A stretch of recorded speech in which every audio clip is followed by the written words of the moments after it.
Welcome tonight. We have a couple of very interesting guests with us out there today. This is 2&A, Sam, Bonnie, and Roddy. How are we all doing, fellas? What's up? So, here we are. I mean, I know we're using a brand new streaming platform tonight called Opus. Shout out to my man Galen out there who, I don't know if he's the owner or who set it up, but he recommended this one, and we're really hoping we can get some very interesting comments and feedback on this just as we kind of move forward. So how's everyone been this week? How's your week been, guys?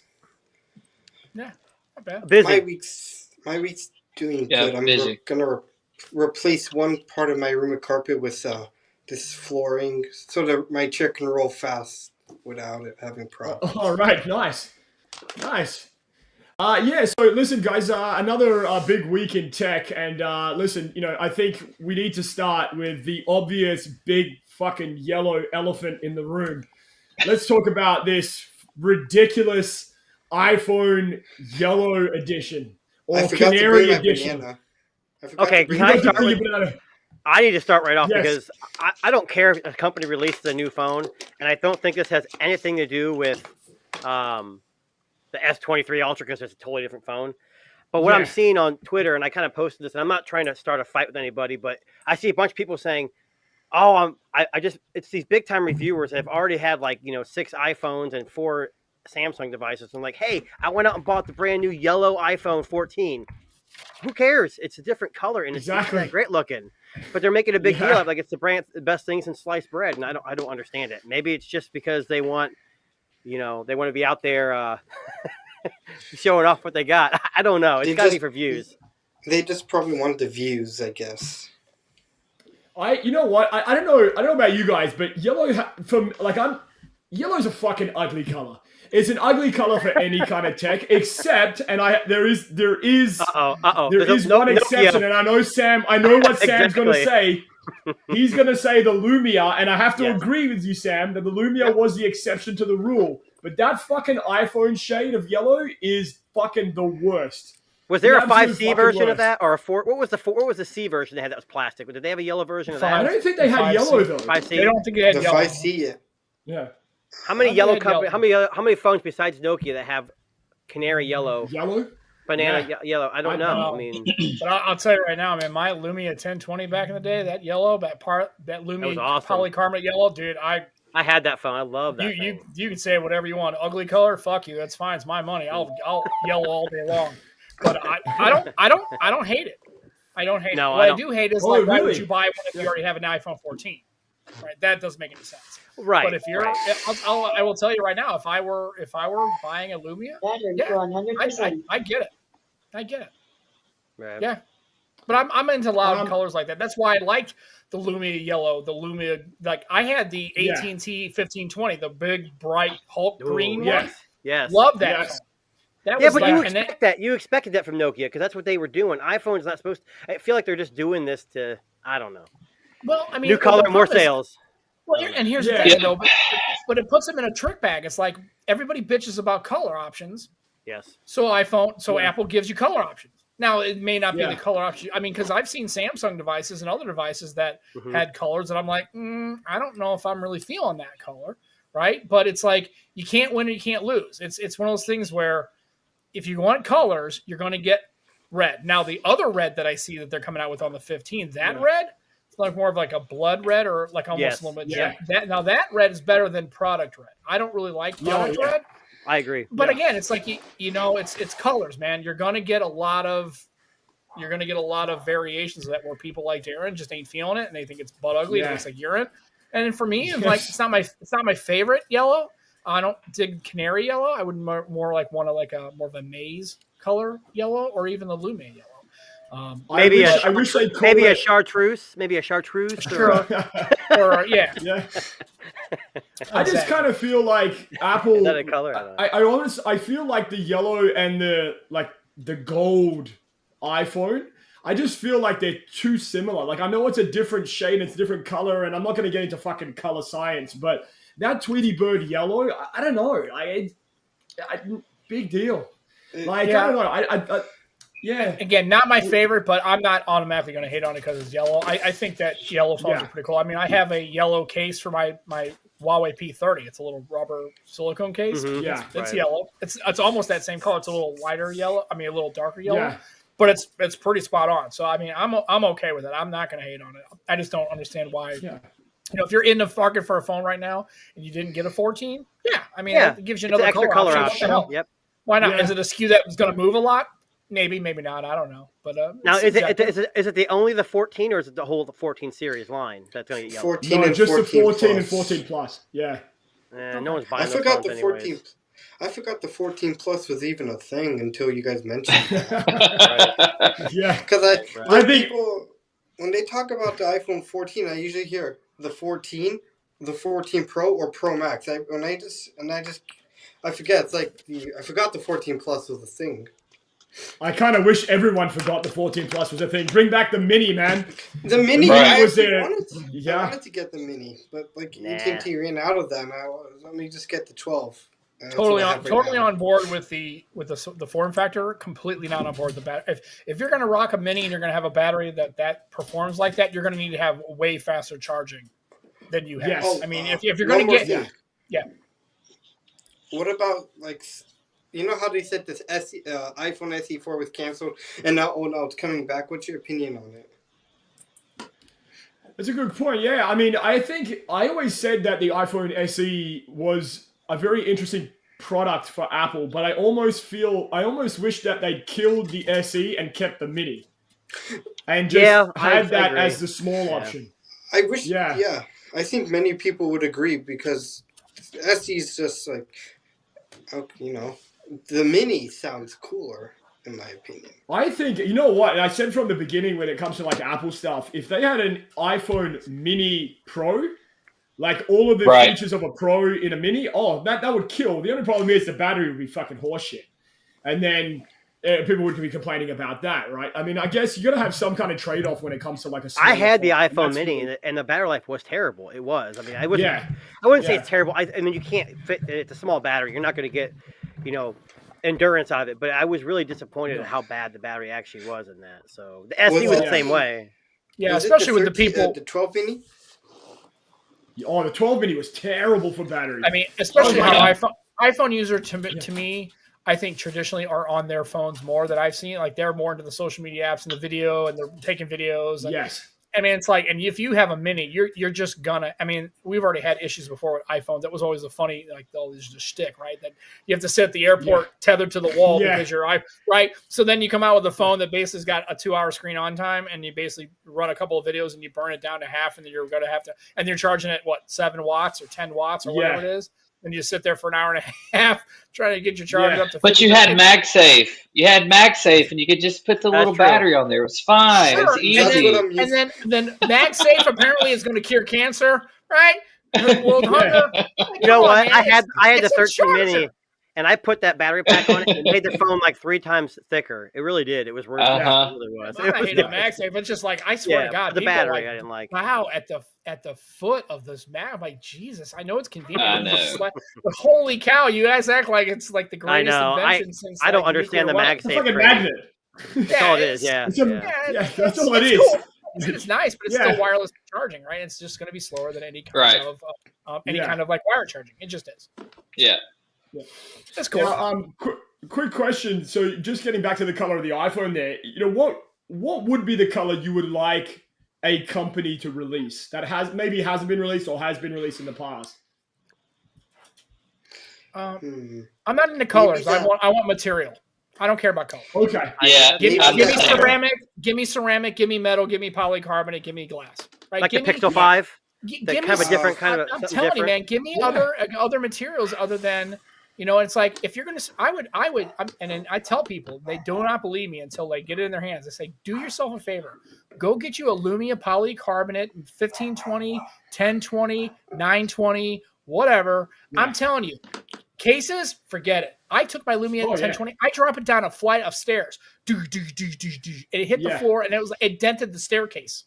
Right? Yeah. It was indestructible. And he had the colors too. So you can get the colors and the material. I'm more of a material guy.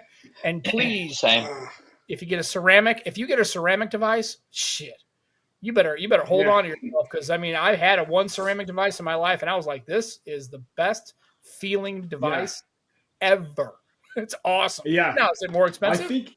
But you're already rocking an iPhone processor. You're already in 1,200, 13. Why not pay an extra $100 and get a ceramic device? Right. iPhone Ultra coming in. I bet I would have a feeling that if Apple did make a phone with that material, they would be flying to the store right now. Yeah, they'd go right off the shelf. Yeah, he's not. I'm telling you, if they release an Apple iPhone 15 Ultra in that titanium color, but a black version of it, I'm out. I'm in. I'll fucking take my money. Same. Like, yeah, it's like, and if they have a matching watch.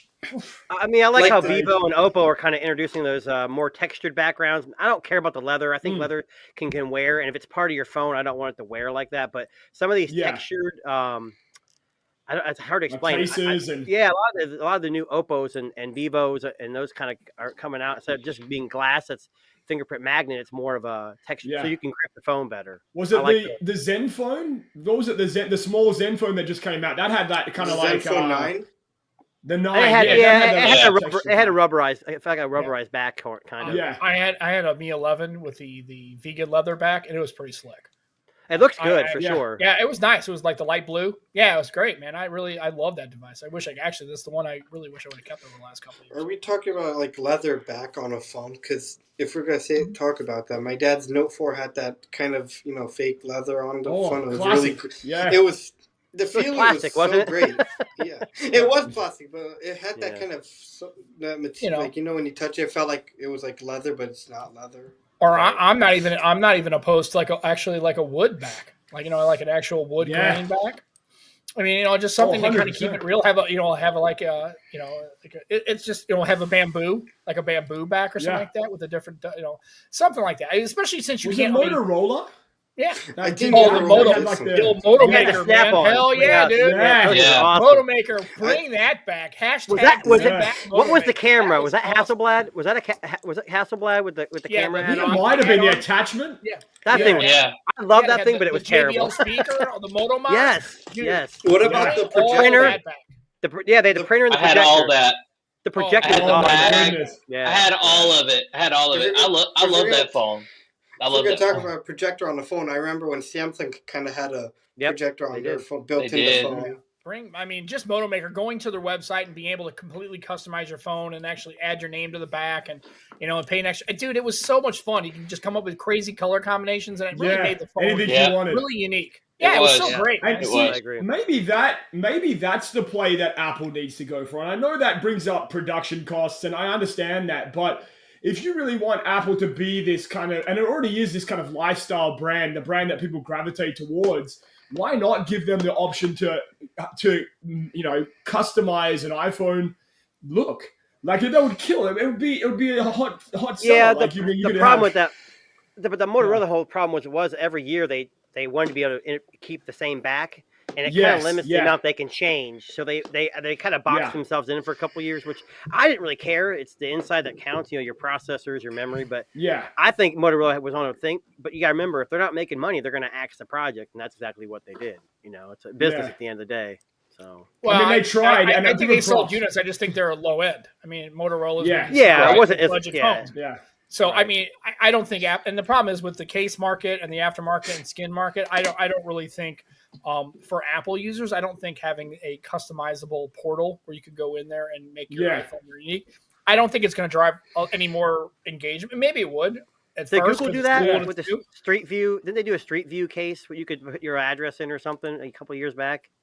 Oh, and get like a map? Yeah, that's right. Yeah, for the first or second Pixel, I think they had something like that. Yeah, I mean, here's the thing. What Apple needs to do is, it's like Bull Durham, right? What did they say in Bull Durham? Don't fuck with a winning streak. Yeah. Just don't. Yeah. Don't fix it. If it's not broken, don't fix it. Come out with something when it's ready to go, where after everybody else is running through its paces, when you're ready for a foldable, when you're ready for this, make sure it totally works, because your market and your customers aren't clamoring for that. It's the Android people that remember the old Moto Makers, the LG friends, the Moto Mods. It's people like us that clamor for the return of that. Apple users when phones were fun, right? I can't admit, I've never talked to an iPhone user. God, I wish I could make my own colors and my own backgrounds and flowers. It'd be great. Nobody ever says that, right? They just buy it's funny. Yeah. Right. I walked in my office. Right, Monday morning, I walked in the office and said, "Hey guys, I sold my iPhone 14 Pro," and I'm not kidding. Everyone in the office turned their head and like, "Why the hell would you do that? Why would you do that?" I'm like, "I didn't use it. It sat on desk. I'm not saying it was a bad phone. I just didn't use it. That's stupid. What do you do?" So now I'm in jail. See, but no. So I got the S23 Ultra, and I don't need an iPhone. I'm not saying this is the reason why, because I got a Pixel too, but I just didn't use the iPhone. I'm not in the ecosystem. I don't have the watch. I don't have the tablet. Yeah. I use Windows and Android, so I don't really have to have it. Most people I talk to, don't have iPhone, but everyone I work with does. And even our work phones are iPhones. Yeah. So I just think it's funny that people are like, "What? You sold your? How do you live?" That's what you have a case market for. You can change your cases every once in a while. It's more cost effective to switch it out and change the color of the material and look and make them customized. And you can put little flashy shit on it and little floaties and gel cases. I mean, it's a lot easier to spend $25 on a designer case than it is to design your iPhone. So I just don't think Apple wants to do that. I just don't think there's a market for it. Speaking of Motorola, have you seen that concept where the screen would roll out? The Riser? Yeah. Riser. Yeah, the Riser? Yeah, I'll get one. Yeah. Hell yeah, man. All of it. There was an article that came out this week. No hesitation. I forget which publication it was, but an article came out and said, or it might have been actually Marquez. He had a video on his channel there talking about how we don't need a phone like that, essentially. But I don't know. I think it's good for these companies to push the envelope, right? And if you think back to the early days of smartphones when you had the Lumias and the Motorola's who were experimenting with these designs and these backings and these accessories, those days seem to have just fucking disappeared. Now we've just got glass and metal, right? There's no experimentation. And I mean, companies are trying. We've got the foldable market, yada, yada, yada.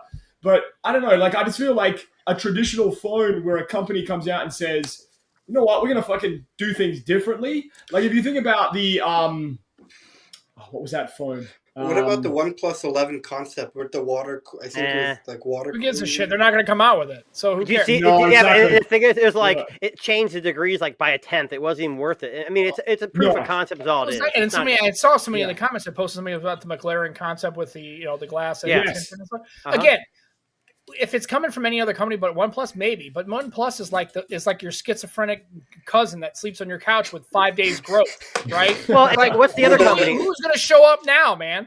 It's who's the other company? Is it IQ that does BMW? Okay, that's great for the market, but we're not going to get that. So it's just one concept. Again, it's a concept phone. It's cool, but I would rather have. Instead of having I like having display concepts as opposed to hardware. Yes. Concepts. I think it's cool. It's got water, and if you want to have a cool, then it's rock on. But everybody in this chat knows, everybody watching this knows that they're not going to bring that phone to market. And if they do, you think they're going to come up with a 2 or a 3 or a 2T? Fuck no. Yeah. They'll do it for a year and go, okay, let's make a completely different device that doesn't look anything like the other devices. Well, they'll take wireless charging in and out a few times too. Don't forget about that. I mean, OnePlus has such an identity problem. You don't even know what phone they're coming out with every year. I know. It's infuriating. It's for a company that should have their shit together after all this time. So let me ask you this, just out of curiosity. So a lot of people have been talking about online about Apple kind of lost a bit of the plot. Lost the maybe the pulse a little bit over the last year and a year and a half. Just kind of subpar releases, kind of thinking one thing's going to fly and it's not. Which company's more lost? OnePlus or Apple when it comes to their identity as a smartphone brand?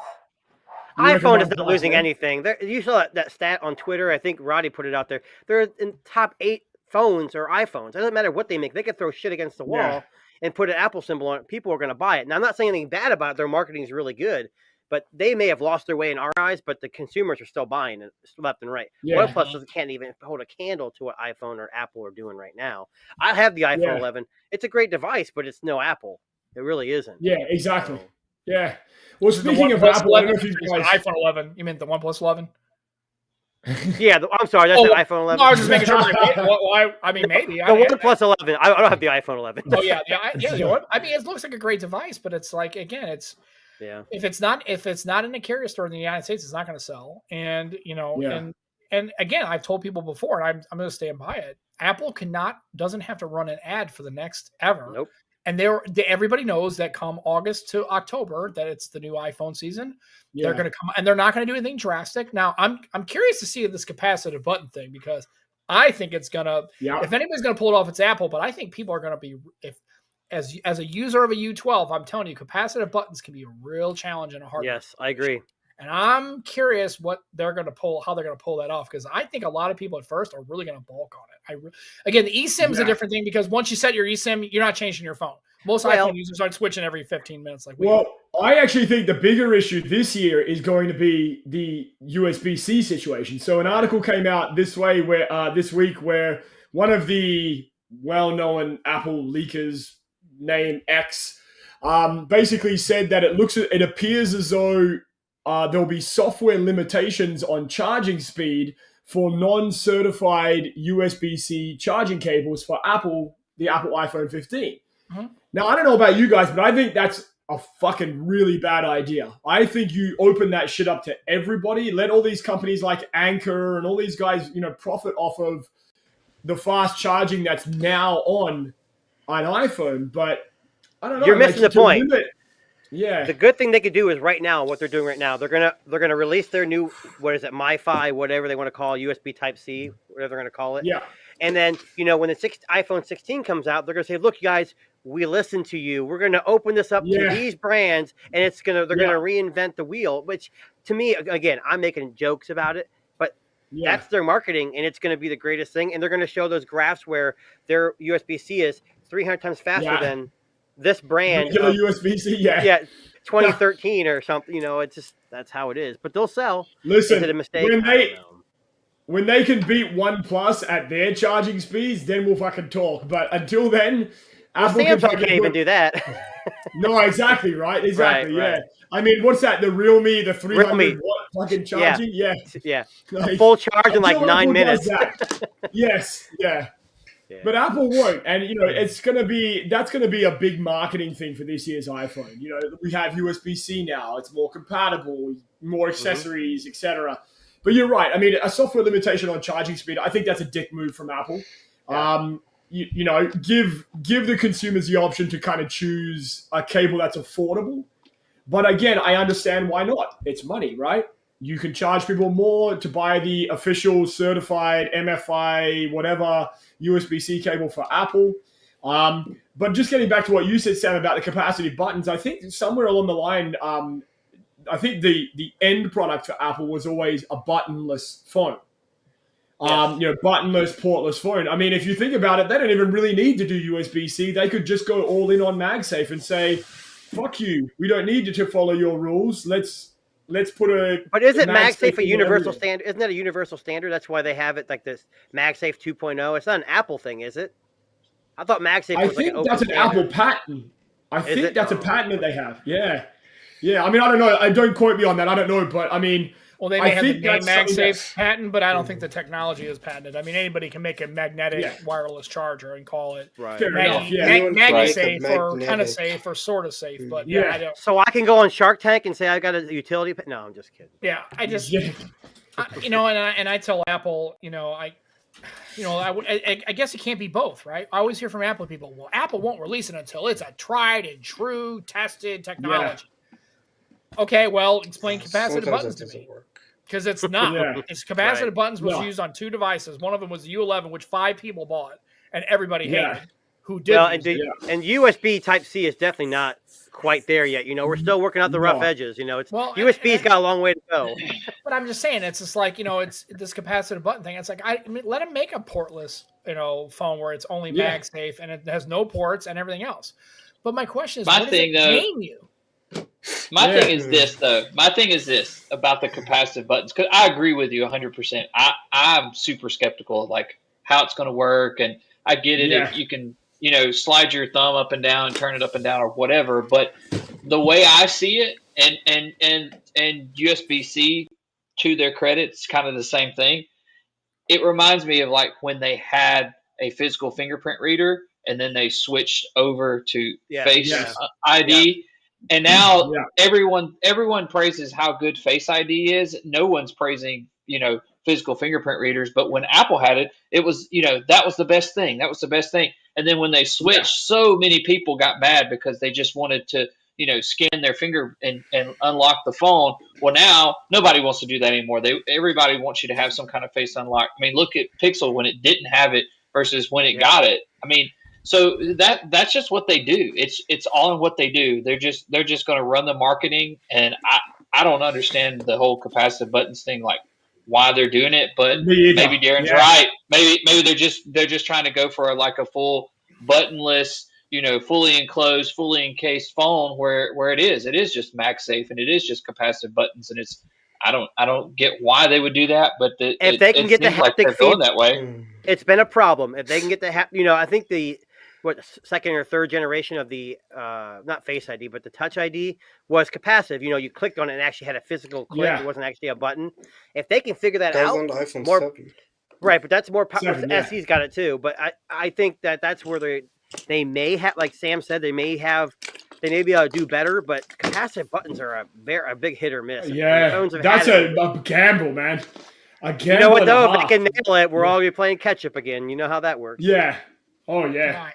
Yeah. It's again. I don't understand I don't understand the gain on a portless device. I really don't understand the gain for that. And remember, iPhone has been marketed for everybody, right? And my parents, who are in their 70s, have iPhones and iPads, and they all have buttons on them. Yep. They don't have the newer iPhones. They've got older iPhones, and they wouldn't want Face ID. And I guarantee I can hear my father right now go, if you give me a phone that got a lock with my fucking face, I won't even turn it on. Didn't Apple come out and say, "Hey, buy your mom a phone if you want iMessage"? Yeah, right. I mean, that's what I'm saying. It's like, right. Well, the problem with Apple has always been it's always this mixed messaging. They know that their target that drives the clicks and drives the buzz is the 18 to 35 market.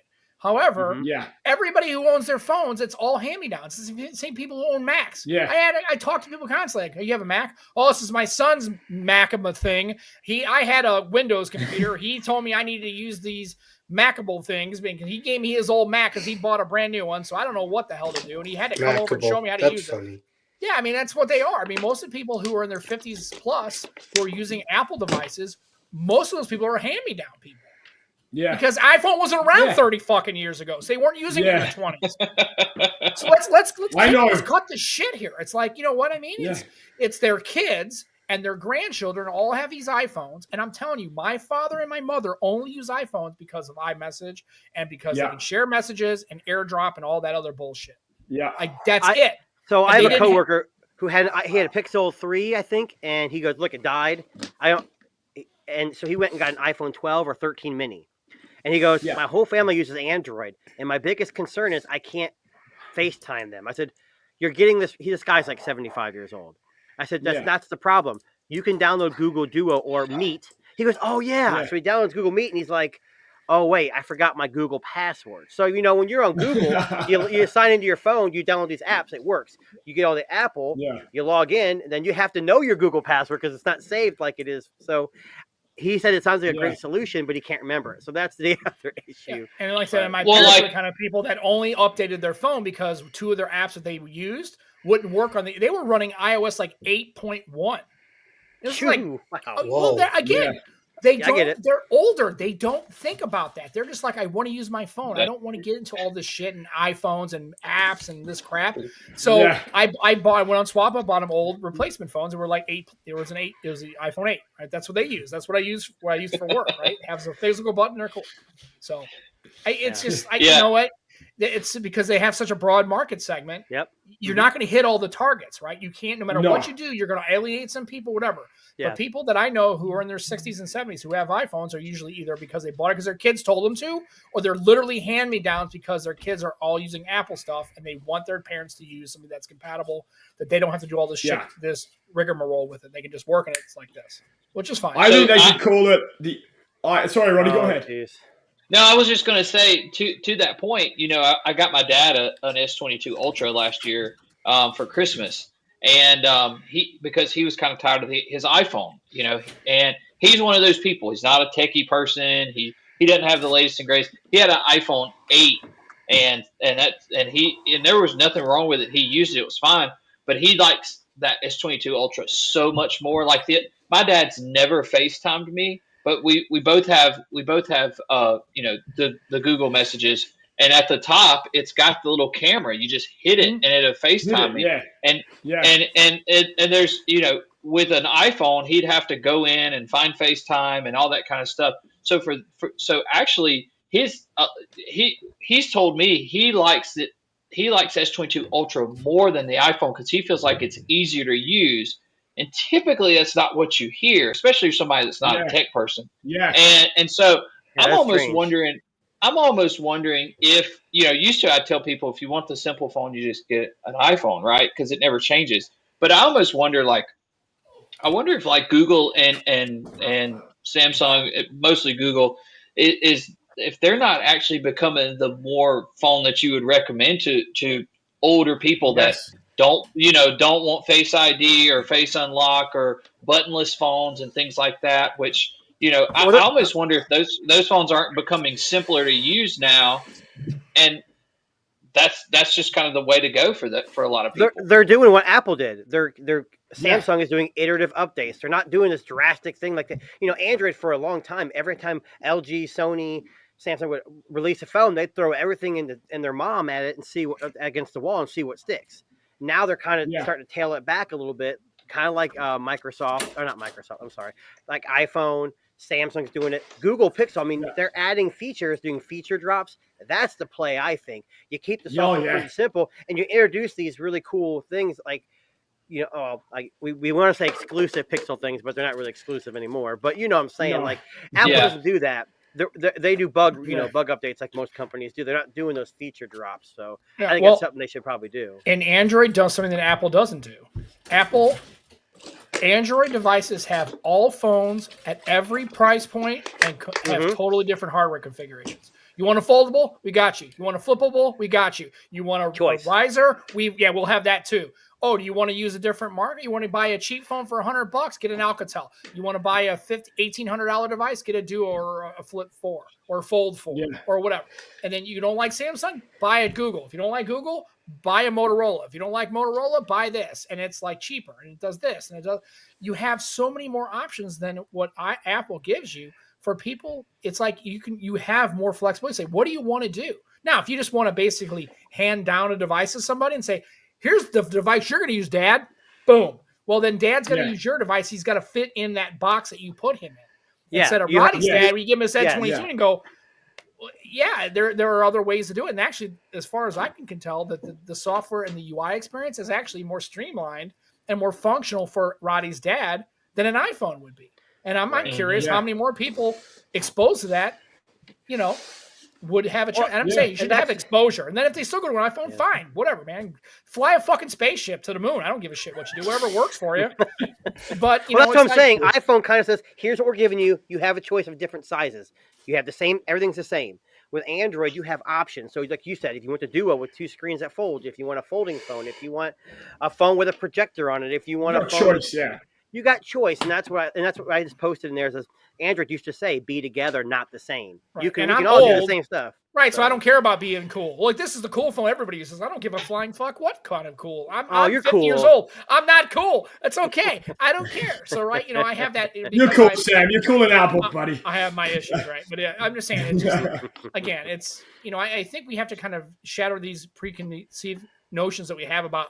Apple is always easier. It's always more convenient for everybody, no matter what. And if you just don't see it, then you're just missing the boat. Yeah, right. I think that conversation is more nuanced, I believe. I'm sure. I was going to say, just to tag in with the Google stuff, I think the Google's kind of marketing and pushing that kind of like everyman phone now. And that was what Apple used to do, right? That used to be like buy your parents. You said it wrong. It's the every person phone. Every person's phone. Sam's like, God damn it. Politically correct there. But you know what I'm saying, right? Like, I can't PC. You gotta say PC. No, you don't. Sorry. I know. But I almost feel like now, like Sam said, like, or I think it might be Tuna there. You know, you could give a Pixel, like one of the Pixel 6a, for example. I feel like you could give that to a grandparent and say, "Oh yeah, you know what? Yeah. This can work. Like, it's pretty functional and it's pretty basic enough that they can navigate through it now." You know, it used to be a mess. If you think about the early days of like One UI and all that, it just used to be chaos. But now I think Google's strategy of making the every person phone and saying, you know, hey, this is something that fits into your life and doesn't rule your life. I think that's the play. And I think Google has gonna pick up more and more sales with that pitch. Right? It's the pitch that I think that Google has latched onto, right? Like the 6A? Yeah, it's a cheap phone. It's plastic, and you're not going to shatter glass if you drop it. I mean, there's a lot of things to benefit from that.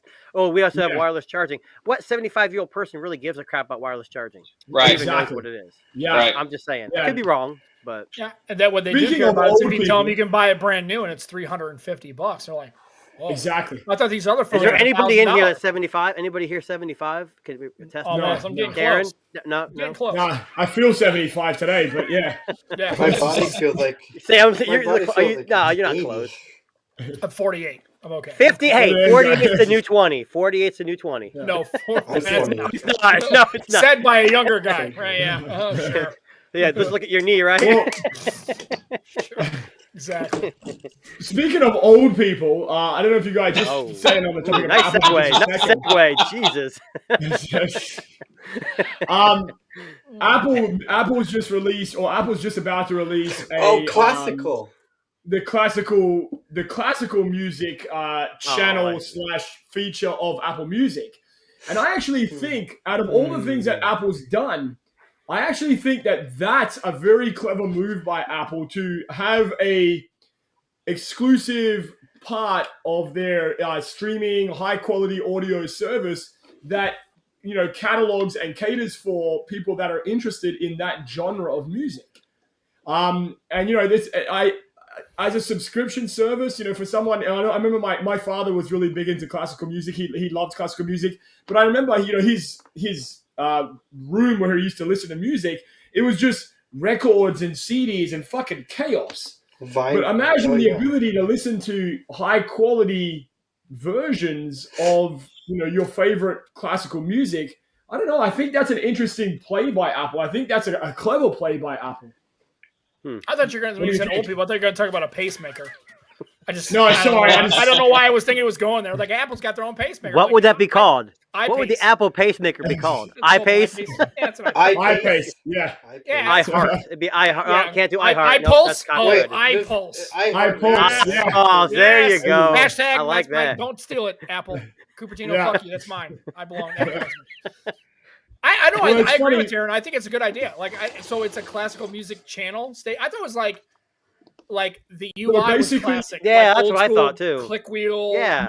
Interface. So they say here to quote their marketing, the catalog includes over 5 million tracks spanning new releases to celebrated masterpieces. You'll be able to stream up to 192 hertz or 24-bit high-resolution lossless audio quality. No, back up. Thousands. Are you telling me YouTube Music, Spotify doesn't have classical music? I don't understand the difference. No, it does. But this is a dedicated lossless audio, especially if you have like it's lossless audio. Okay, I didn't know that. Yeah, I was just about to mention lossless audio, and then you have your AirPod headphones. And it's the spatial audio spatial audio, dude. That's gonna sound. Yeah. I would be. How much they charging for that? Shit, that's an interesting thing. I was gonna see right now because I have it up on screen here. When is YouTube Music going to introduce hi-fi music? We got like Samsung pushing these hi-fi earbuds, but I don't have anything that can play it. I don't have Spotify. I don't use Spotify. I don't use Tidal. So just to piggyback off of that, right now the app is free, but I don't know if that's going to change. Damn, I just sold my iPhone. Crap. Yeah. Oh well, maybe next time. Gonna buy another one. Wait, the music one, the classic one will be free, or the regular one? The app itself is free. I don't know what the service is. It doesn't mention anything about a monthly fee. I mean, I'm going to assume it's probably the same as Apple Music. If you pay for Apple Music, I'm pretty sure it might be the same deal, right? And that's an iTunes. That's an iTunes thing. I don't know. It just when you click on the link here, it takes you to the App Store. It's called Apple Music Classical. It's included with your Apple Music subscription, apparently. So it's a separate if app? you have like Apple Music, you'll get that. Sam, don't look. I'm stealing it. iPulse. iPulse. I think it's kind of interesting. I mean, they're saying here, they've got composer biographies, deep dive guides. I don't know, are you going to deep dive there? But over 700 curated playlists. I don't know. I think that's an interesting concept for Apple. It's something different. I think if you're in that market, I'm not the target market for that because I don't listen to me either. Music. I'm not saying I haven't, but I just don't. So, I think if they can bring me the best of Beethoven, I'm in, right? Well, Rodney was asking for the best for 98 Degrees and Backstreet Boys, but they haven't released it yet. Yeah. Going to stream it in the background for my OnlyFans. You're going to get copyright infringement there, buddy. Yeah. No, I think that's good. That kind of actually, to me, it reminds me, I think that's Apple kind of going back to their roots a little bit because, that was iTunes. iTunes was like the game changer for them when it came to mobile devices, iPods and all that. Because before that, what was everybody doing? Everybody was ripping stuff off, right? And the music industry was going nuts because everybody was on LimeWire and getting everything for free. Napster. So when Apple come out with this service that you could pay and get this stuff, so I don't know. I think that's kind of cool that they're going back to their roots. To be honest with you, that they're focusing a little bit more on music. And you're right. I mean, we've got all this technology and headphones and stuff now. I mean, why would they not? So I think that's I think it's a good move on their part for real. I mean, it costs them any money, and it's not a lose. I mean, it's like they didn't have to really spend a whole lot of money. They just had to basically market it, containerize it, and just basically just give it out there and say, hey, look, we've decided to develop this whole classical thing of lossless audio. It's all good. You can hook up your spatial audio. You can push spatial audio. They can push the AirPads or headphones or whatever they're called. And then you're good. Like I said, it didn't probably take a lot to stand it up, and it was probably part of what they had already. And they just basically repackage it and make it bring attention to it. I think it's a good idea. And if you're charging your phone while listening to it, you're saving the earth too. Yeah. So in worst case scenario, if it goes nowhere, what do you lose? Clean energy. Just roll it back into the regular music app, and nobody cares, right? It's a blip on the radar, and you don't lose. So there's no downside to it. No, you're right. I agree. Yeah. 100%. Now, one of the things, I was just like I said, I think that's one of Apple's more interesting things they've done, in the past year, as far as reinvesting into, like Roddy said, getting back to their roots, getting back into music. Now, I just wanted to kind of change focus for a second. So I know Roddy wanted to talk about this. Now, speaking of Apple's direct competition, Samsung's come out and has trademarked Galaxy glasses and the Galaxy Ring. Now, I had to ask Roddy about this because Roddy is the proponent of the cock ring. I thought it was a cock ring, but it's actually not. It's actually a smart ring. So Roddy, what are you? I know you're a big Samsung fan. So, what are your thoughts about the glasses and the Samsung ring? That's just that went sideways. How can I follow that? Thanks. I don't know. I'll talk about the ring first because I know that's what you really want to hear. Which ring? Be careful. So they have one of those. I don't wear rings. I'm not married. I don't wear rings. But right. It's the health. Track your health, whatever. I've wanted to get one and try it because I love. That's one of the main reasons why I have 3 smartwatches. I don't know why I have 3 smartwatches, but I do. But I love to have that constant tracking all the time, just to see. Yeah. And so I've heard that the ring is even better, and especially for sleep and different things like that you can do so much more. They're so damn expensive. And the Aura ring, Aura rings, I think they're slick. Yeah. I would get one. So I was talking to Darren about this the other day. We were talking about, I really like Google Fit.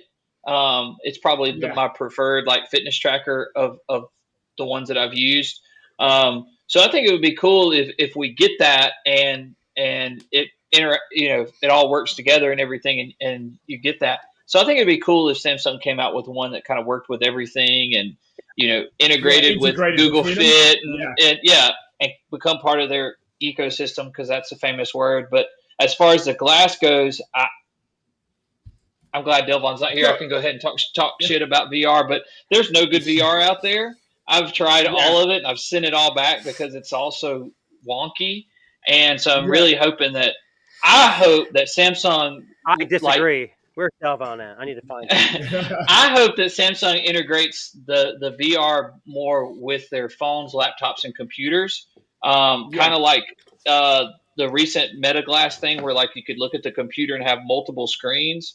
I would hope that Samsung would do that with their glasses. I think that would be AR. I don't think it's VR. It's AR, right? Or what do they call it? They don't call it whatever. AR and VR. Yeah. That's it. So that would be, to me, that's what I'm hoping that they kind of come out with. They just filed the patent for it, so it's coming. That's been approved and that's out there. And I wonder why they're doing coming. that. Yeah, because Apple's going to do the same thing. And Apple will win that war too. So I don't know why. Every time, Yeah.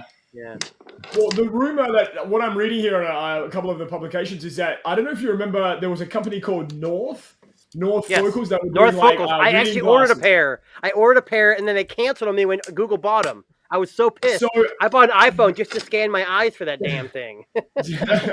So what they're believing, what people are saying is that some of the technology from the North Focals might be integrated into this glasses, Samsung glasses, whatever they're called. I hope they call them Galaxy glasses, because I think that's hilarious. But I mean, who knows, right? I can already see the marketing. You can see the Galaxy closer than ever before, right? With that fucking space zoom up on your screen and your eyes. First-person view. Amazing. Yeah, there you go. Love it. Yeah. Did you guys have Google Glass? Did you guys ever try Google Glass? I wish I did. No, but I wanted it. I had it. I had the original one, and I even had the prescription lenses put in and everything. I really liked it because you could wink your eye to take a picture. And when I had kids, I'd throw them in the air, and they'd be smiling, and you could just wink and take a picture. The biggest thing was privacy. It was too before its time. But that's why I like the Focals, because it was just a notification system. So you wouldn't have to like look at your watch or look at your phone. You could be looking forward and something would just pop up on the screen. And I mean, whether someone saw it or not, they wouldn't know what it is. The problem with Google Glass, it was a big chunk of glass that was right above your eye line, and it stuck out. People looked at me funny. And when I first started in law enforcement, I was wearing that, and my boss thought it was the greatest thing to record everything. But outside of that, you couldn't go to a theater. I actually had to buy a 3D printed cover for the camera because people were so freaked out by it. Yeah. Like I walk around, I go, it's covered, don't worry. But I love that thing, and then I sold it, and then I bought it again, and then shortly after that, they kind of fizzled out. So it's for enterprise. Yeah, I had a chance to use a HoloLens, so.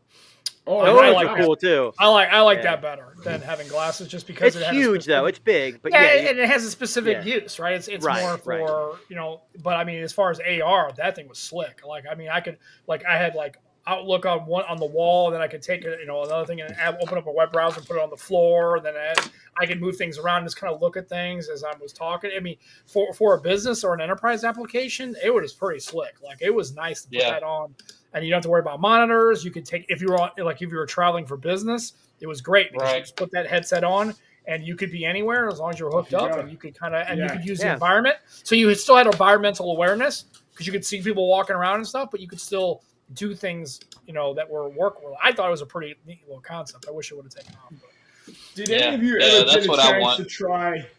I was just going to say, did any of you guys ever get the chance to try the Form swim goggles? So they were like, they were for swimming, but they actually had the AI integration into the lens of the goggles. So when you were swimming, it would show you how many laps you've done, your time, stuff like that. Those actually work surprisingly quite well. For something that wasn't, smartphone related necessarily, those were phenomenal. Strictly for swimming, right? Obviously, nothing else. They didn't. Okay. Yeah. So if I wanted notifications, I wouldn't walk around. I would walk around with swim glasses through my normal days.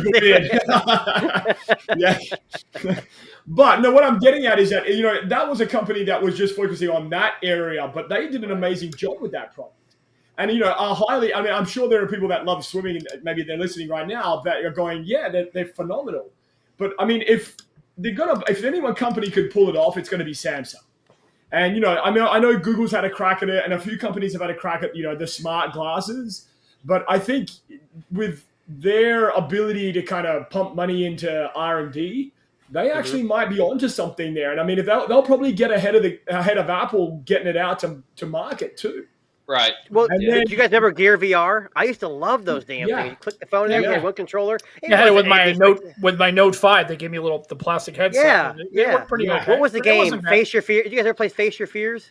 No, I just remember watching Saturday Night Live, but it had it set up where you could see the audience. So that was kind of cool, where you kind of look around. That was kind of neat. Face Your Fears was like the game where you'd be like in a building, looking out a window, all of a sudden the window would break out, and you'd be looking over the ledge, and then they want snakes and spiders, and that kind of stuff just... obviously. Just go. Actual reality. You're not going to die. I promise. You never know. Well, I mean, how many of those videos do you see online of people freaking out when they're playing? Running into yeah. There was one, I don't know if you guys caught this one. You can look this one up on YouTube where there was a guy playing, I guess, some kind of horror game, AR, VR headset.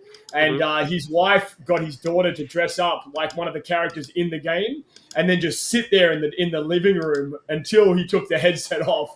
And the poor guy, screams at the top of his lungs and falls over the couch. But, like that kind of shit's funny to me. Like, that's you want to know real AR, VR. That was Roddy. That's why he hates VR now. He says it's because you can't find a good one, but that was actually him. Yeah. Well, I mean, Roddy was telling me he just uses it for porn. That's what I think he told. I mean, or VR. Actually, I don't want to know. He had the bodysuit so we could feel things. We're always thinking that all these applications are supposed to be for on the up and up. Always ulterior motive. VR. Okay, sure. Whatever works for you, man. I think I don't know personally, but I'm sure there's a whole channel dedicated to AR/VR porn out there somewhere. Yeah. I personally don't know, but I mean, I don't. You would never know. You would never look that up, right? No, I mean you can. Not today. If you look up Q&A Tech on Twitter, you might be able to get some answers there. He's the expert there. I don't know who that guy is, but if I find out who he is. When I die, make sure you take my computer and my phone and delete the browsing history. And then for sure. Or just use incognito mode. Come on now. We all know it. Browsing history, you better burn my whole fucking computer from the laptop up. Set that shit on fire. Okay, so let's talk Huawei for a second. We were talking a little bit about this last week with at Mobile World Conference that just happened in the past couple of weeks here. So they were nailed for some really shady shit. And I don't know, I'll just give you the kind of basic rundown. Is it real? Is it real? Well, allegedly they had hid some tracking devices in these badges / name tags that they were giving out to their the media people that were coming to see them. They've come out and said no. It was only used to track who was coming in and out of their booth. But this story is kind of developing. Like, there's a lot of people out there that are saying that it was using RFID and Bluetooth technology to collect real-time location information, residence information. For what reason? Well, this is a good question. So, I mean, I know Huawei's been, shit on left, right, and center when it comes to, especially in the States. And, I've worked with Huawei a little bit about, on some of their product reviews and stuff like that. In fact, the laptop I have that I use for everyday work is a Huawei laptop. But what do you think their real motive was? And I'm just curious to see what you guys feel about that. So do you think this is legit, or do you think it's bullshit? Well, I posed a question on Twitter. Is Huawei really? I know they're owned by the state. That's the whole issue, and there's technically could be spying or have the ability to spy if they wanted to. The question is, are they really doing this, or is it just a precautionary thing? And that's why we've kind of started banning some of their things. Now, all these other countries are doing the same thing. My question, the other thing is, are we just bashing a good company to stifle competition? I mean, I'm not saying it's true. I'm just saying, is that something we're doing? Is Huawei a good company? We're just stifling them, or is it true that they could have the potential to spy on us, and they are? I don't know.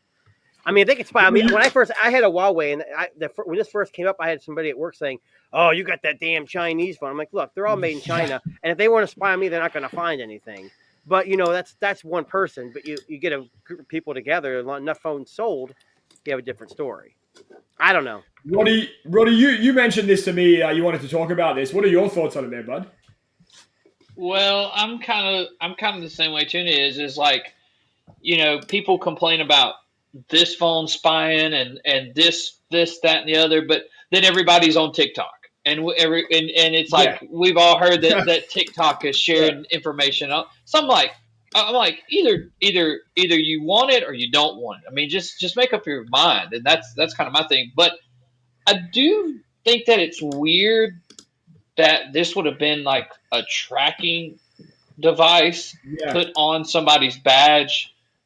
And I'm curious to know. It hasn't fully come out. Like, did people know that this was there? And is this some kind of technology they were testing out, or were they spying on people? Or I'm kind of more curious to know, like, what's the full story here? Like, I want to know how they're going to respond, or they could have simply been tracking where they're going, what booze they're looking at, so they can try to figure out what the populace. I don't know. I'm not trying to. Yeah, maybe it's just research. I don't know. Yeah, I mean, if it's harmless. I mean, should they have said? Hey, they should have said something. Yes. Yeah, they should have been like, "Hey, you have this tracking device on you, just so you know." And but yeah, I mean, it would. Look, I've been to big shows like that before, like at the SEMA show, and at the SEMA show, if you download their app and you turn on the tracking and all that kind of stuff on your phone, as you're walking around, you can see like the little people moving, and you can see where stuff is, and you can move around, you can do all this kind of stuff. So it's kind of like if it's one of those interactive kind of things that they were trying to do, maybe people didn't know about. I don't know, but I would kind of like to know a little bit more, because to me it's not good if you're like putting a tracking device on people. Yeah, especially Huawei. They're not looking good already, so why make it worse? No, I don't know. That's my point. So, the official statement is that Huawei was using the data to enhance service quality. Oh, good. That sounds legit. Yeah, that sounds fine. I don't know what that means. I don't know exactly. The other statement is, we apologize that all of our employees all the Huawei employees at the show were wearing foil hats. So they were okay. So So the only thing I'm gonna say is, so here's how it goes. When it comes to state governments, right? State agencies, U.S. government, British government, Chinese government, you never really get the whole story. There is really no truth there, right? Yeah. So let's be fair. And also, I think it's kind of a double-edged sword, right? You hear Huawei, so automatically your brain is thinking, well, they're up to shady shit because it's CCP and that's the Chinese government and they're always nefarious. Yeah. But the problem is Huawei's kind of earned it. They've had a couple of instances where they've had stuff that really, again, is it bad? I don't know, but boy, the optics look bad, right? And then the problem is, here they are putting a tracker in a device. And here's the thing: if everybody knew it voluntarily, it's not a story. Because then the first person interviewed that had these things said, yeah, I knew they put a tracker on my device, on my badge, and I walked around with it, and I knew full well what was going on. The reason why it's a story is because they didn't know full well what was going on. Yeah. And I'm not saying the Chinese government engages in misinformation, but I don't know. The last 5 years, I mean, when we're talking about, and we're not just talking about Chinese. Let's look at it. Let's look at, it's the United States as a government doesn't necessarily own business like that, right? It's not a communist country, so there isn't state-owned business. Yeah. China is a country that has found a way to kind of hybridize capitalism and communism, right? Mm-hmm. Their government is a communist country that has leveraged a free market capitalist system. Right? They watch the Soviets screw it all up and go, we got a better way to handle it. Well, let me ask you something, Sam. So Huawei is owned by the state, or however you want to word that. But it's a company that all companies are technically, any company in China is technically owned by the government. But then you have ZTE who could sell phones under different brands, under like Nubia and stuff like that, who could sell in the United States, and that they get away with it. So is it because Huawei got caught? Because Huawei, ZTE, no. When it came to telecommunications equipment, ZTE's telecom is right. I'm talking about phones only. I know that, Okay, well, I'm saying is, but the reason why is because OnePlus and Honor and fucking Oppo, they don't leverage telecommunications shit in the United States, and Trump was only president for 4 years. You give him 8 years and all those companies are leveraging all sorts of telecom and everything else, he would have banned every single fucking one of them. Right. He just got Huawei because that was the heart of the Chinese system. Yes, right? They were getting Huawei big was fast. the most They were getting successful. big. Still, yes. they're huge. And then and that's so if you're gonna go after the big guy, you might as well kill the biggest, knock him down with the biggest hammer you got. And then also now their name's Mud. So it's a way for governments to leverage it. So what I'm saying is no government really is going to come out with a statement like enhanced user experience. Yeah, whatever, fine. You know, it's whatever. And then are you ever going to get the full truth about coronavirus or Wuhan lab or lab leaks or wet markets? No, you're never going to really know because there's so much disinformation. There's so many conjectures and everybody's got their own opinions. Nobody's ever really going to know what the truth is. So that's what's fine. But again, Huawei can say whatever they want. And I have a Huawei phone. I have a P30. It's in my drawer. I've used it. Great phone too. But the problem is the software Juan Carlos Bagnell made this comment on one of his shows. He's like, the phone, I think it might have been in a show, but it was one of his things he was doing in his video. If it's Chinese software, the Chinese government, we all know, leverages suppression techniques and surveillance techniques because it's the state, right? They went in there and told Apple, we're going to turn off AirDrop so that way people couldn't share shit when it was going sideways. And they were, and Google's like, Google's like, yeah, you ain't turning off shit. They don't use Google. They have already shut Google down. I mean, the Chinese government actively engages in state-sponsored censorship and control of their hardware and software. So why wouldn't you think that they would do something like that? Now, is it always nefarious? No, like Roddy said, it may be this tracking at the show, may be totally legitimate, right? But again, it's one of those things that makes you go, huh? Well, and then they come out with some canned ass statement that the United States government comes out with the same canned ass statement. So, like, did you actually shoot down a UFO? Well, we can neither confirm nor deny the fact. It's like the same fucking bullshit that they all do. It doesn't matter. It's just like you're on the side of Team America, so you're like, that's okay. But if you're China, you want to hack on them because they're a bunch of evil, communist, crazy people, right? It's because it's. Again, no, you said Team America, World Police. That's right. Like it's South Park. It's all of that stuff. It's again. Unfortunately, now Huawei is in that boat now where that name, unfortunately, and that's why do you think Honor exists? Well, they sold because it was a way to leverage a Huawei brand and they could kind of move away from that optic of it. I mean, that's what it is. I mean, if you just take a step back and take all the feeling out of it, like, oh, my Chinese are spying on you. And it's like, so is the NSA. So what? I mean, it's like, so is Google. So is Facebook. Company does. Every company does. And right. And every government does. I mean, the NSA bugged Angela Merkel's phone. Yeah. And they're a fucking ally. She's like, we bugged your fucking device. And they're like, oh, sorry, we didn't do that we did it on accident. Wrong. You did it on total purpose and got caught doing it. That's what it is. It's all, Mossad, I'm sure, does the same shit. I mean, that's what they do, right? It's agencies and governments doing what they do best, which is trying to get information on everybody else's government and everybody else's government citizens. So you're in the same boat. I mean, it's the risk you run in the new tech world because it's just, you're trading convenience for security, and we do that every day. And that's I will just add to that and say, out of all the companies that we've worked with and collaborated with and done product reviews for and so on, the folks at Huawei Canada, they were some of the nicest people to actually communicate with. Like, and I said to one of the we had a group chat here. I've never ever felt like something sinister was happening on any of their hardware or any of their software.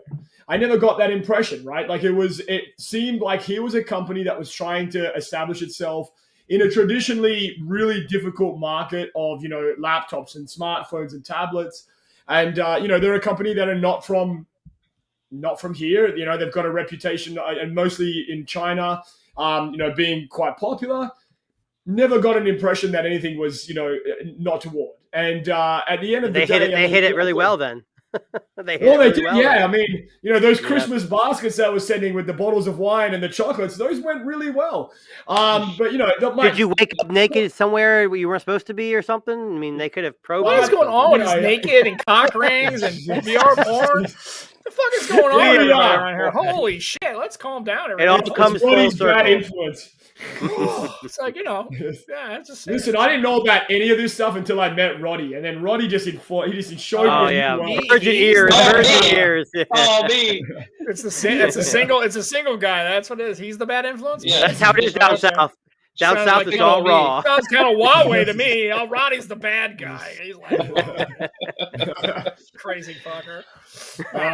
Again, like I said, it's I mean, I again, if Huawei did do that and they didn't tell anybody about it and they did it for whatever reason, again, it's just one of those things. Again, it's like, here's another thing you got to kind of talk around and send out a press release, and it's another one of those things that only cements people's distrust for your company. Yep.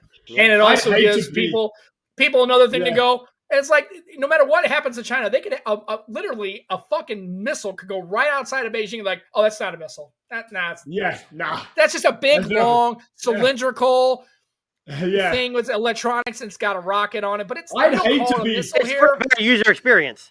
We're really just doing it so that way you can see it, so that way you know it's just a balloon. thing. But we're not going to do anything with it. I mean, shoot it. Why would we do that, right? It's some of these responses from these governments, even the United States and the UK and the European unions, are just like, what planet do you think we're on? Because it ain't fucking Mars, man. I was like, do you think anybody believes half the shit you guys are talking about anymore?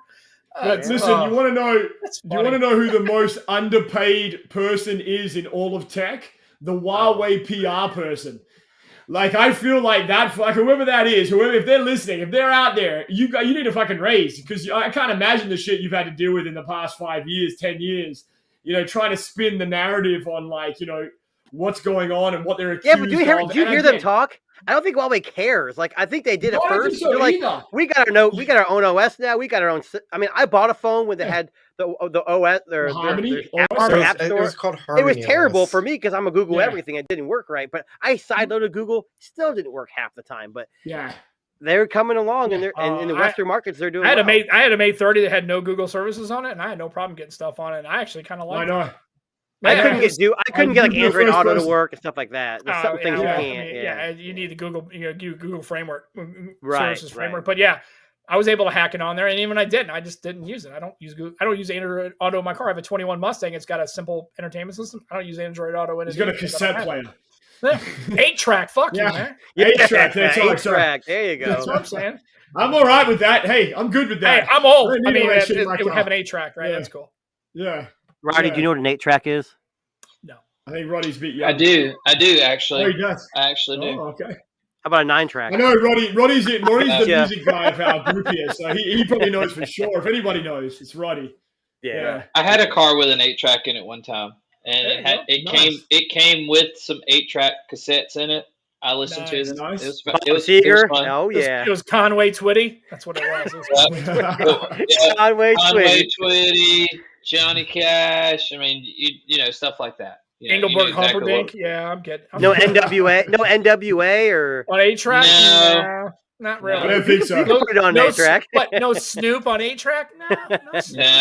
I don't think so. It was right next to his car phone. The one with the cord. It was this large. Yeah, the back phone. I had a back phone. Yeah, the back. Yeah. I had both. I started with a bag phone, and then I upgraded and got the one that was like mounted in there that you could like pick it up, talk on it. A mount stand. Yeah, those are dope. Yeah. Man. Well, it's funny that you say that. Yeah. I was watching the movie Twins the other day with Arnold Schwarzenegger and Danny DeVito. And in that movie, I laughed out loud, and I don't know if it's just been a while since I've seen someone, pull out a fucking phone in a car that's connected by a cord, a curly cord. But when I saw Arnold Schwarzenegger and Danny DeVito communicating to each other, in the different cars that we're driving, man, how far we've come. Like, seriously, we've come a long way. And we have to appreciate that. It really isn't that long ago. I mean, it was, but it wasn't. Yeah, I mean, 20 years, I always tell people, there's about 10,000 years of recorded human history. Yeah. We've been able to fly a plane in the last 120 years. Mm-hmm. We went from in 1903, there were people born in the late 1800s who were alive to see the first plane at Kitty Hawk go 280 feet. And they were alive when Apollo 11 landed on the moon. That was within one lifetime. We went from flying a Kitty Hawk, right? Before that, people were fighting hand-to-hand combat until the 1700s. Yeah. So, it's like you have to understand in the last 150 years, we have gone from basically musket warfare to drones. Musket warfare. Right. I'm serious, man. Like the New mobile it was warfare. like muskets. I mean, just anything. I mean, cars. It's like you have to understand. Like if you look at a picture of 1900 versus 2000. Mm-hmm. Look at a picture look at Europe. Look at London in 985, and look at London in 880. Like 1,000 years later, it doesn't look a whole lot different in some places. It's mesmerizing to know what we've done in the last 150 years in human history. It's crazy. I personally think that the jump from pages to cell phones, that was a big jump in technology. We had the beepers. You get a little text message. Oh, I loved them. I loved mine. I had one too. They were amazing. And then that kind of pivoted into like the whole smartphone in the car and like the dumb phone in the car and so on and so forth. But I just thought it was funny. Like I saw the movie. I hadn't seen. Maybe it's just been a while since I'd seen a movie where two characters are talking to each other on phones this large. Strapped to their ear and whatever. But I just found that was hilarious, to think how far we've come in. I was born in 1975. I remember being a teenager in an age when the internet wasn't a thing. Mm-hmm. There was no such thing as the internet. I mean, go back and just go take a phone, take one of these, S22, and take it and hand it to somebody in 1985 during the Cold War. Right. Oh my God. They would be completely blown out of their mind. It's burn you at the stake. Exactly. You're a witch. And before the internet, I don't know if you remember this, Sam. I used to log into billboards. The number. Yeah. Oh, yeah. I remember the day when you had to know there was no such thing as DNS entries, right? You couldn't type in Google. You had to know the IP address. Yes. That was it. There was no DNS resolution back then. You had if you want to go to a billboard, you had to go to 10, 32, 45, 185. Yep. Yeah. Right. And you had to go there. And that was the days of Netscape. Oh, somebody showed me the other day. I forgot all about it. Who remembers pencil fights? Do you remember pencil fights in school? Yeah. Where you take the pencil? Yeah. I was like, see who could break it first? Right. Who could break it? You tap like that. You'd be doing that. Dude, I never did that. Oh my God. Dude, flick football. Dude. Yeah. Oh yeah. Yeah. 3 coins where you'd knock them across and then you had to do little goals at the end and you try to oh dude, I'm just the 80s were so great, man. It was so awesome. I know you look back on it and watch, you want to really know how far we come? Watch a game show from the 80s. Just watch a game show. I don't care if it's Price is Right, watch Wheel of Fortune, whatever. And they're like, it's a brand new car. And he's like, what's, and they finally watch past, keep watching. $6,500. $3,850. It's a new Datsun 300Z. Yeah. It's they're like, holy shit. Wow. And it's like $3,900. Like, holy fuck. $3,900 goddamn dollars. Right. And you're just like, and I told my daughter when she complains about this age, nobody can afford shit because 23-year-olds are supposed to buy their first house at 23. Like, who the fuck did that in the 80s? Nobody did, right?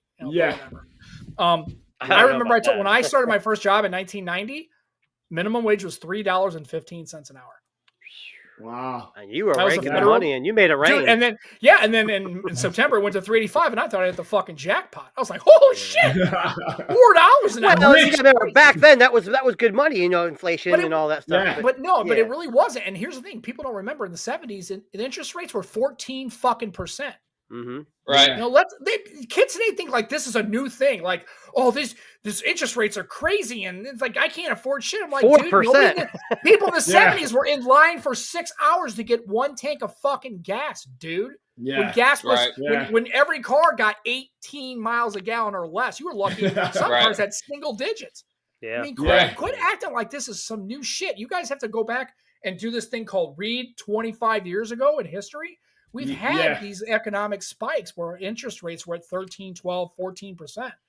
Do you think we're going to keep a zero federal funds rate for the next 30 years? Are you people high? No. It's not happening, man. It's like, well, we've come a long way. We have time machines now. At least I have a time machine right here, but you can't see it in the jail cell. But is that how you get out of jail? Yeah, I go right back in time. I visit every, Back to the Future, floating hoverboards, all that stuff. It's all real. And it's like, it's just everything pretty much stays the same. It's just cyclical, right? Things happen, like I said, and I don't know about you, but I don't know many 21-year-olds that were able to afford much housing when they were kids. I mean, things weren't. Yeah. I mean, you made $3.15 an hour, but things weren't. A car wasn't. When I bought my first car, it was $12,000. So this $3,800 fucking car price back in the 70s, I never saw that.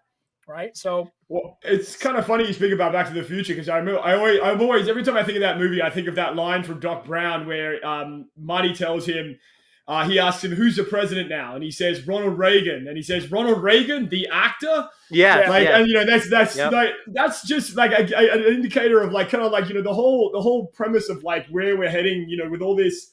The future tech, at some point in the near future, let's say 20, 25, 30 years from now, someone's going to be like, you were holding a fucking phone to your ear? Like, what the fuck was wrong with you? Like, you're using your hands? And I mean, that's another Do you guys have kids? Right? I have kids, and my daughter's like, what did you guys do for fun? I go, well, we had video games. We had TVs. They just weren't like flat screens. They were tube. Well, what did you do for fun? Well, we went outside and played kickball, football, basketball. We played Nintendo. Pike. You had color TV? Yeah, we had color TV. I'm not born in 1920. Jesus, it wasn't that long ago. And funny segue for Ronald Reagan. Do yourself a favor. YouTube Ronald Reagan comedy or Ronald Reagan jokes. He told some of the funniest fucking jokes and funniest stories of any president I've ever heard in my life. And granted, you had the whole Iran-Contra thing, and there's probably some shady shit going on there, and the air traffic controllers were a big fan, right? Yeah, but I mean, it's like, but he's funny. He tells these great stories that crack me up. It's pretty funny. But it's whatever. It's always the same thing. Well, just to end on like this note, and I'll just kind of reference another Back to the Future reference here. I don't know if you remember when in the second movie he goes into the future, and there's the two kids playing the video game, and Marty shows them how to play the shoot 'em up video game there, and the kids look at him and say, "You mean you have to use your hands?" And like that's kind of where we're at. Like that's where tech is today, right? It's gonna at some point they're gonna look back and go, man, there was these fucking guys, some TNT podcast. They're talking about fucking phones and tablets and a lot of things. We talked about a lot of things that Sam was not happy about. Right, and they're wearing clothes made of cloth. Whatever happened to like they'll have clothes that won't have. It'll be like some fabric that changes color and it's see-through. No, it'll be all AI. It'll be all AI. Yeah, you can spill stuff on it. It just goes away. Laying in a tube. Same thing with Back to the Future. Like the jacket. Remember, you got the jacket that gets all wet. Pushes the button. Yeah, it's all hooked up in the auto drive. Back to the Future. He also said you're not thinking fourth dimensionally. So what's the fourth dimension? There you go. We're almost there. Right. The metaverse. The jacket with auto drive. Like, we need to get that. Yeah, for sure. Reebok pump. Sneakers? Yes. Oh yeah. I had some of those. I did hoverboard. You had those ones? I didn't have a hoverboard. My mom couldn't afford it. I had a pogo ball. That's what I got when I was Nice. A pogo stick? No, ball. It was ball. Think of something that looks like Jupiter. Saturn.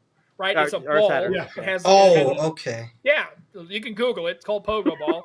It's a thing. And also, that makes you look old now. Yeah, Google Sizzle Lean, right? The fake bacon thing. Remember it? Oh, yeah. A Pogo Ball. I have no idea what you're talking about. No, dude, I could bring all that shit back. I'm 15, like, so I don't know. It's so great. I watched those on bed. It's like, so good, so good. Well, listen, we are going to wrap up there today, and I think the best way to put it, I think Tuna, you said it, we should all be leaving and thinking fourth dimensionally from here on out for the rest of the week. And listen, thank you very much, everybody, for joining us today on TNT. And, we're here live every Thursday, 7:30 p.m. Eastern Standard Time.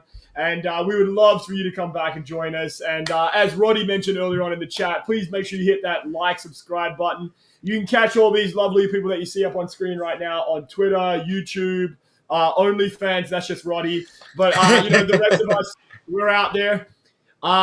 But thank you very much to Tuna, Sam, Roddy. We appreciate you guys being out here today. Thanks, everybody that's been posting comments up in the chat. And we will catch you all on the next one. Thanks very much, guys. Peace. Yeah.